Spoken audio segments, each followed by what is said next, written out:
guys, thank you so much for joining us again. Now we're chatting to Ashleigh Frost, one of South Africa's Wbff Pro winners. Ashleigh, first of all, congratulations. Thank you. The last time I spoke to you, you were actually preparing for the Wbff South Africa, and one of your goals was to actually take home your pro card.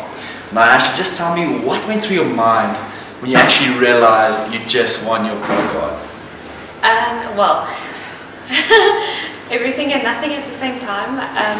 Actually, when they were announcing the top 5, they said they're going to award 2 pro cards in this division. So I'm standing there and I was like, oh my goodness, this is like, wow.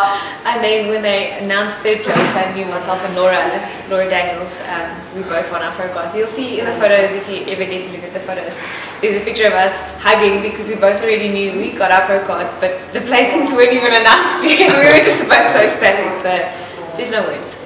There's no words. I don't think it's still even sunk in yet. I'm prepping for Worlds, but like in my mind I'm like, oh my goodness, you're a pro. Well, Ashleigh, we were there, we were rooting for you. You looked incredible. Your preparation for the Worlds compared to your preparation for the Wbff South Africa, what is the difference? If you had to think about it, not really, you just carry on doing what you're doing. We planned it so that we fly a little bit earlier so that we don't have to do the water story and carving and everything on the flight. So we're flying a week before. When you say water, so that's dropping water? Dropping the water and drinking, like if you have to drink 8 liters of water on a plane, it's kind of quite a mission.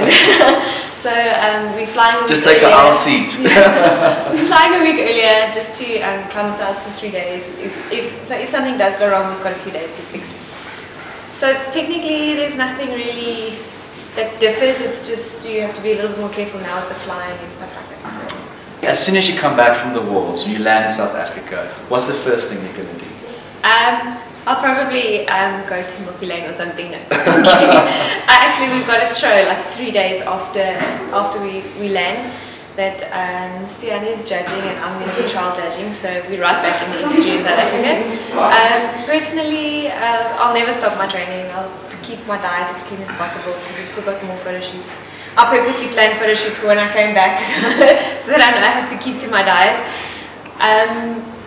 On a more personal level, there's a project that Stian and I have in our heads that we want to start working on, but it's a secret. So. As a secret, you can't tell us anything. No, can't tell you anything. Can't even tease us a bit. No. Okay, fair enough. One of the most important questions I was asked to ask you is, over the last couple of months, you've been busy preparing for competition after competition, shoot after shoot. Now, balancing your social life with the hectic dieting that you had to go through the last couple of months, how do you do it? How do you balance it? It is tough.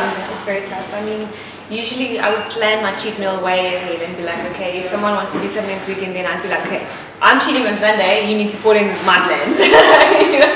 So, but we usually don't go out that often to eat because there's temptation to order this or to order that. So close to a show, about 5 or 6 weeks out, we don't go out to eat at all.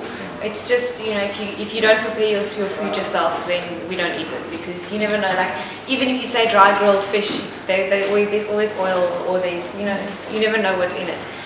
So when it's a little bit closer to competition, we hibernate. It's what we disappear.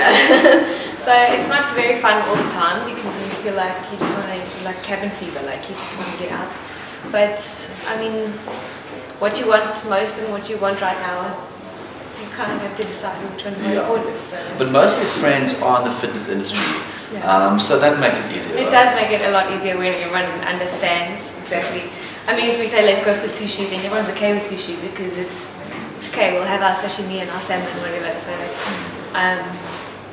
but our regular friends, if you could say it like that, they're just whatever. You know, like they know our food is boring, so. They just go with it. They don't even mind. They order whatever they want and they just like look at you with these big doe eyes while they're eating. I've actually heard a little rumor that a very close restaurant to you guys kind of know what you guys do, and they have like a special prepared kind of thing that they do for you guys. Just tell us about that. That's actually Mimo's in Brooklyn down the road. We go there quite often and they do, particularly especially for us, they do the fish and foil. It's not on the menu. So it's a piece of hake that they put tomatoes and onions and don't need the onions. and like red peppers and stuff, and they put it in foil and they bake it in the pizza oven. So like it's actually perfect. So it's nice and so yeah, we go there and then okay, fish. Okay, so they know you guys. Italian pizza pasta restaurant. Yeah. Okay, so, Ashleigh, that's all I have for you. Thank you so much for chatting to us again, and hopefully we'll chat again once you come back from the Lords, and yeah, hopefully with your next win. Exactly. Okay, Ashleigh, thanks a lot, and good luck with the Worlds. Okay, guys, thank you so much for joining us again. Stay safe, stay awesome.